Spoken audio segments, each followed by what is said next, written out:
Hello guys, welcome to ghostly story time. तो आज की कहानी जो हमें भेजी गई है राजस्थान से, तो चलें उन्हीं की जुबानी शुरू करते हैं। मेरा झुकाव हमेशा से ही पैरानॉर्मल चीज़ों की ओर रहा है। मैंने खुद भी ऐसे कई एक्सपीरियंसेस का सामना किया है और मैं अक्सर ये जानने की कोशिश करती हूँ कि मेरे कॉन्टैक्ट्स में और कौन कौन लोग ऐसे इश्यूज का सामना कर रहे हैं, ताकि मैं इस तरह की चीज़ों के बारे में और जान सकूँ। जब मैं अपने किसी जानने वाले के द्वारा ऐसे किसी एक्सपीरियंस की तलाश कर रही थी, तो ये घटना मेरे लिए बहुत चौंकाने वाली थी, क्योंकि ये घटना मुझे बताने वाला कोई और नहीं बल्कि मेरे पिता थे। उन्होंने मुझे बताया कि जब वो छोटे थे, like between his late teens to early youth, उन्होंने कुछ ऐसा देखा जो आज भी एक मिस्ट्री है। कहानी इस तरह से शुरू होती है। वो अपने मामा के घर घूमने गए थे। उनकी मामी, मामा और उनका इकलौता बेटा उस घर में रहा करते थे। ये घर भारत के राजस्थान राज्य के एक छोटे से शहर में था। वो दोपहर में वहां पहुंचे। उन्होंने जिस घर के बारे में बताया वो बहुत पुराने तरीके से बना हुआ था और हवेली के प्रकारों में से एक था। हवेलियां प्राचीन काल में बने महल जैसे घर होते हैं। राजस्थान राज्य में आपको ऐसे कई घर मिल जाएंगे जहां लोग आज भी रहते हैं। जब वो वहां पहुंचे तो उनके मामा किसी काम से जा रहे थे और उनका बेटा यानी मेरे पिताजी का कजन पहले से ही ट्यूशन के लिए बाहर गया हुआ था। वो मामा और मामी से मिले। मामी ने उन्हें खाना परोसा और वो गपशप करने बैठ गए। मेरे पिताजी ने बताया कि उनकी मामी बहुत सुंदर थी और उनका शरीर ऐसा था कि वो हजारों की भीड़ में भी पहचानी जा सकती थी।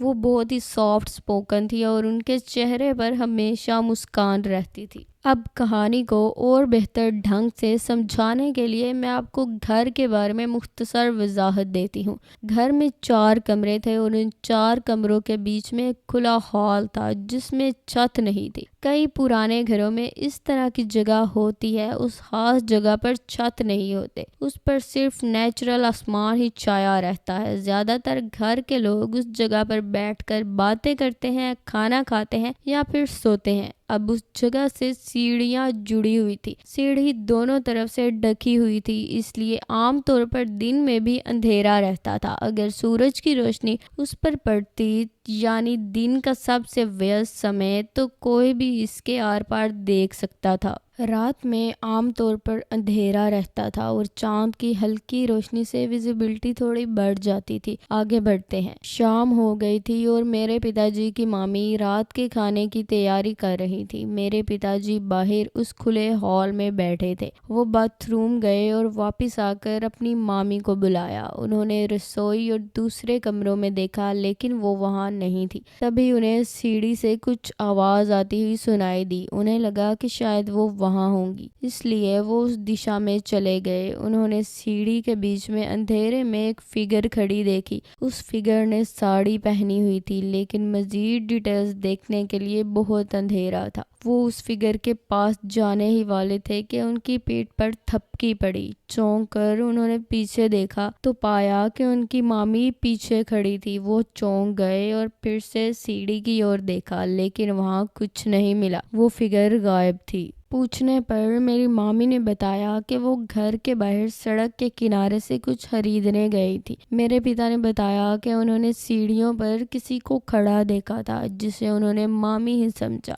वो हंस पड़ी और बोली कि शायद उन्हें गलत फहमी हो गई है, क्योंकि घर में कोई और नहीं है, खास तौर पर कोई और महिला नहीं। मेरे पिता बेआवाज रह गए, लेकिन फिर उन्होंने सोचा कि शायद उनकी नज़र ने उन्हें धोखा दिया है। उस शाम मेरे पिता के मामा और कजन वापस आए और मेरे पिता के साथ मिलकर खाना खाया। अगली शाम मेरे पिता और मामी फिर से घर पर अकेले थे, क्योंकि बाकी दो अपने अपने काम से बाहर गए हुए थे। मामी ने मेरे पिता से कहा कि वो खुले हॉल में ही रहें, क्योंकि वो किराने का सामान खरीदने जा रही थी। मेरे पिता वहीं बैठकर अखबार पढ़ रहे थे। पढ़ते पढ़ते उन्हें नींद आ गई और चूड़ियों और पायल की आवाज़ सुनकर उनकी नींद खुल गई। आधे होश में उन्होंने देखा कि कोई सीढ़ियों से ऊपर जा रहा है। उन्हें लगा कि शायद मामी वापस आ गई हैं। उन्होंने मामी को आवाज़ दी लेकिन कोई जवाब नहीं मिला। वो उठ खड़े हुए और सीढ़ियों से ऊपर जा रही फिगर के पीछे चलने लगे। वो केवल साड़ी पहने उस फिगर के पीछे का हिस्सा देख पा रहे थे, लेकिन फिर भी मजीद डिटेल्स देखने के लिए इतनी रोशनी नहीं थी। वो फिगर के ऊपर जाते समय पायल और चूड़ियों की आवाज़ साफ सुन सकते थे।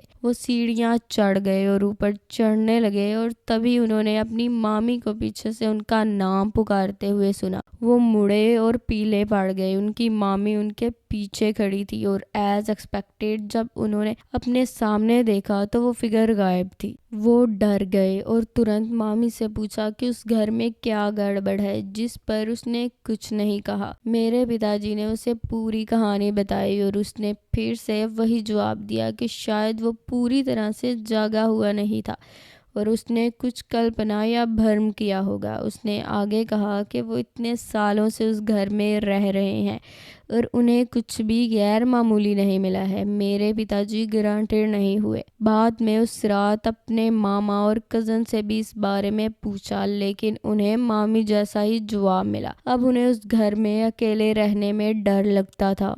कुछ दिन बीत गए और कुछ नहीं हुआ। मेरे पिताजी अब कॉन्फिडेंट थे कि वो शायद कल्पना कर रहे थे। फिर एक शाम मेरे पिता खुले हॉल में बैठकर किताब पढ़ रहे थे और उन्होंने हॉल से सीढ़ियों की ओर जाती एक फिगर देखी। उन्हें फिर से संदेह हुआ कि वो आकृति उनकी कल्पना है और उन्होंने ध्यान नहीं दिया, लेकिन तभी उन्हें एक जानी पहचानी आवाज़ सुनाई दी जो उन्हें सीढ़ियों पर आने के लिए कह रही थी। उन्होंने मुड़कर देखा और देखा कि वो आकृति सीढ़ियों से ऊपर जा रही है और फिर बीच में खड़ी हो गई। मेरे पिता ने आवाज़ लगाई, मामी क्या ये आप हैं? आकृति ने बस हाँ में सर हिलाया। मेरे पिता उस आकृति का पीछा करने लगे। आकृति स्टिल खड़ी रही। मेरे पिता एक पल के लिए रुके और पूछा, क्या आप किसी काम से ऊपर जा रही हो? क्या आपको मदद की ज़रूरत है? क्या आप चाहती हो कि मैं आपके पीछे आऊं? आकृति ने फिर से हाँ में सर हिलाया और एक जानी पहचानी आवाज़ में कहा, हाँ मेरे साथ आओ, मैं तुम्हें कुछ दिखाना चाहती हूँ। और फिर वो आकृति फिर से ऊपर चलने लगी। मेरे पिता ने आवाज़ पहचान ली कि ये उनकी मामी की आवाज़ थी। वो उनके पीछे जाने ही वाले थे कि उनके मामा घर में दाखिल हुए। मेरे पिता उनकी ओर मुड़े और उनसे मिलने गए। वो सीढ़ियों की ओर मुड़ने ही वाले थे कि उन्होंने देखा कि उनकी मामी अपने बालों पर तौलिया लपेटे कमरे से आ रही है। वो अभी अभी नहा कर लौटी थी। इस बार मेरे पिताजी बिल्कुल डर गए और उन्हें सब कुछ बताने के बाद उन्होंने उन्हें वहाँ से चले जाने के लिए कहा। मेरे मामा ने उन्हें शांत किया और कहा कि उस घर में कोई आत्मा या पैरानॉर्मल शक्ति नहीं है, क्योंकि उन्हें कभी ऐसा कोई एक्सपीरियंस नहीं हुआ और उनमें से किसी ने भी कभी कुछ सस्पिशियस नहीं देखा। मेरे पिताजी बिल्कुल भी माने नहीं थे। उस रात उन्होंने अपने कज़न से इस बारे में पूछा और उसने बताया कि उसने कभी भी घर पर अकेले रहने पर भी कुछ नहीं देखा। मेरे पिताजी अभी भी डरे हुए थे। वो अगले ही दिन वहाँ से चले गए और फिर कभी वापस ना आने का फैसला किया। एक साल बाद मेरे पिताजी की मामी मेरे पिताजी की माँ से मिलने आई। मेरे पिताजी भी वहाँ थे। मेरी दादी ने मेरे पिताजी से कहा कि वो कभी अपनी मामी के घर जाएं। इससे पहले कि मेरे पिताजी कुछ जवाब देते, उनकी मामी ने बीच में ही टोकते हुए कहा, कोई बात नहीं, मैं आज उससे मिली, इतना ही काफ़ी है। वो मेरे घर आने से बहुत डरता है। मुझे लगता है कि उसे वो जगह पसंद नहीं आई। उसके लिए वहाँ जीवित रहना मुश्किल होगा। मेरे पिताजी याद करते हैं कि ये कहते हुए मामी के चेहरे पर एक अजीब सी मुस्कान थी और उनकी आवाज़ भी अजीब लग रही थी। मेरे पिताजी फिर से डर गए। उन्हें यकीन था कि सीढ़ियों पर जो भी चीज़ थी वो उन्हें सीढ़ियों से ऊपर ले जाना चाहती थी, लेकिन वो कभी नहीं गए। उन्हें नहीं पता था कि अगर वो गए होते तो क्या हो सकता था। आज तक वो अपने मामा मामी के घर नहीं गए हैं। तो गाइज, अगर आपको ये स्टोरी अच्छी लगी तो इस वीडियो को लाइक करें और मेरे चैनल को सब्सक्राइब करें और अपनी अपनी स्टोरीज मुझे ईमेल करें।